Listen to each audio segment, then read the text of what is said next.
he'll program it not to let you.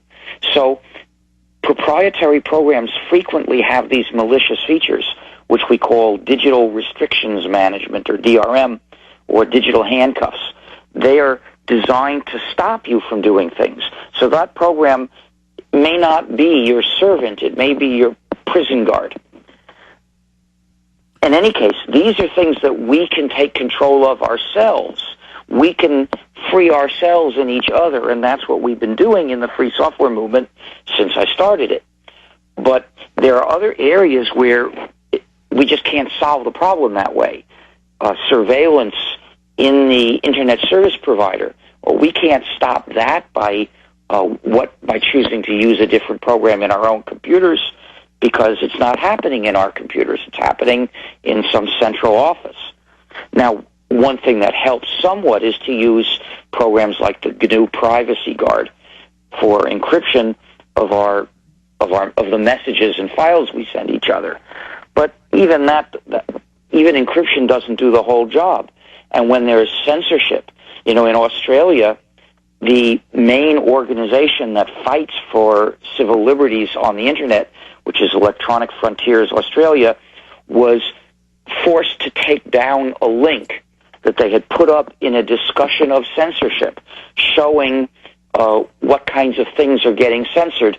Well, they were forced to take down that link on the threat of being fined $11,000 a day. Yeah, let me back you up on that. They've announced, the government itself calls it Chinese-style net censorship, and proudly are now issuing hundreds and hundreds of sites. They're now saying thousands on these lists that you can't visit, you can't link to, and then you can't link and say, look, WikiLeaks leaking government documents. You can't even say that's been censored. That's very 1984 Kafka-esque. Yeah, well, the Australian government has been trashing human rights for many years, typically in the name of preventing terrorism, as many other governments are doing. Any given week their excuse is either terrorists or pedophiles, but neither of them is anywhere near as dangerous as governments that don't respect our freedom. Absolutely. Historically, governments killed 200 and something million people last century. I mean, tyranny has gotten a whole new lease on life.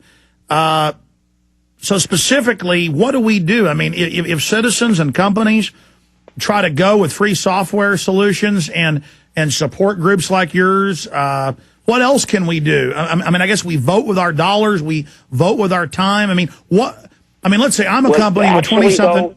Yeah. For centralized surveillance and censorship, they don't let you vote with your time or with your dollars. If you're in Australia and you want to make links to these forbidden sites, for instance, the political sites that talk about Australian censorship, you can't do that by picking one company over another.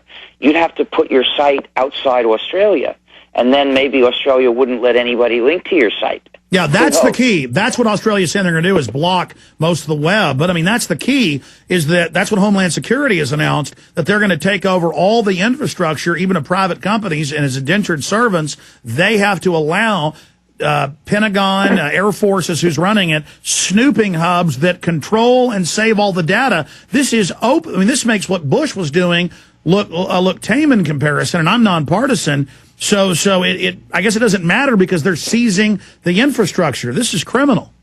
It is, and the solution I've been using is no good for this. So what can we do? We have to organize politically in mass organizations. The only organization that I know of in the U.S. that fights against these things is the Electronic Frontier Foundation, although I think the American Civil Liberties Union fights also against some of them. So both of those organizations deserve your support. Is it that Americans and Australians and British and others have had so much freedom in the past we can't believe it's happening here? Or have we lied to ourselves about how much freedom was really in our society? I think that it's a combination of both.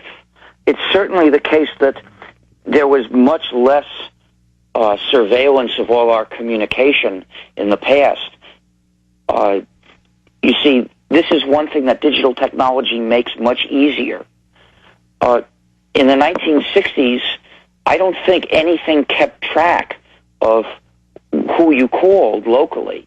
The phone exchange didn't keep track. It just counted up how many calls you made and sometimes how long they were. The only thing you got on your bill was long-distance calls because they were expensive and people wanted to know what they were being billed for. Now, in France, after World War II, the government insisted that the phone company must not keep any records of who called whom. And the reason was that when the Nazis took over France, they looked at those records to see who spoke to whom, and that way, if they knew that one person seemed to be possibly a center of political opposition, they would not only arrest him, but they would question all the people he tended to make phone calls to. So after the war, the French government and various other governments in Europe established rules that the phone companies were not allowed to keep track. However, of course, they've changed all that. Well, exactly. I just saw a story in the London Telegraph. In fact, guys, will you search engine this? People have corrected me not to just always say Google. We need to plug Lycos and Scroogle.org and everybody else. In fact, I'll ask you what you think are some good alternatives because I think Google is becoming evil, at least from what I've seen. But it was in the French news that people were real mad that a guy's friend sent him a message saying, don't blow up the train, because he was going on a ride, and they were there waiting for him when he got to the train station. There was another case at an airport where they made a joke in another European country, and they admitted, they said, oh, no, the phone companies have AI, NSA-type keyword, reading all of it and then flagging it. Everything is red. And that kind of freaked the French out to realize, but the same thing's going on here now. This is just so disgusting. Well, one thing people can do about that is just throw these things randomly into phone calls the way people have done for a few decades, randomly into their messages. I don't know if anybody was ever looking for keywords in messages to decide to read them, but if people had fun, at least, setting up programs that would automatically put such keywords into their mail. No, the NSA admits they do that, and that's one of the 20-year-old technologies, as I'm sure you know. You're being humble, but no, I mean, and in fact, there was articles in like 2002 where they were complaining that citizens, what's the term for that, where I say, yeah, I got the football, I got the green stuff. Yeah, did you hear about that nuke that's going to go off? Yeah, I'll tell you what else. And of course, they also reported that really economic espionage is what's happening. So, yeah, this new processor is 9 times faster than anything else IBM's got, but don't let Bob know. I'm going to be delivering it next Tuesday. That just drives them completely ape. Mm-hmm. Well, I hope so, because if we keep them busy enough, maybe they won't attack us as much. But I have a feeling that won't solve the problem. Really, I don't see anything that's going to solve this problem except talking about freedom and demanding freedom and condemning the government attacks on our freedom and rejecting the excuses. So it's political will. We've got to recognize tyranny when it's in front of our nose. That's the only solution I can see, if it's a solution. It's not going to be easy. I wish I knew some clever technical method that could protect our freedom. I was lucky, in one particular area, I saw a way that through technical work we could protect our freedom, but only particular aspects of our freedom. All the others, they're different. Absolutely. Wow. Well, we're really appreciative of your time, sir. Other facets, other points that people should be made aware of that from your research and others' research that are real threats to freedom right now, because it seems not just threats.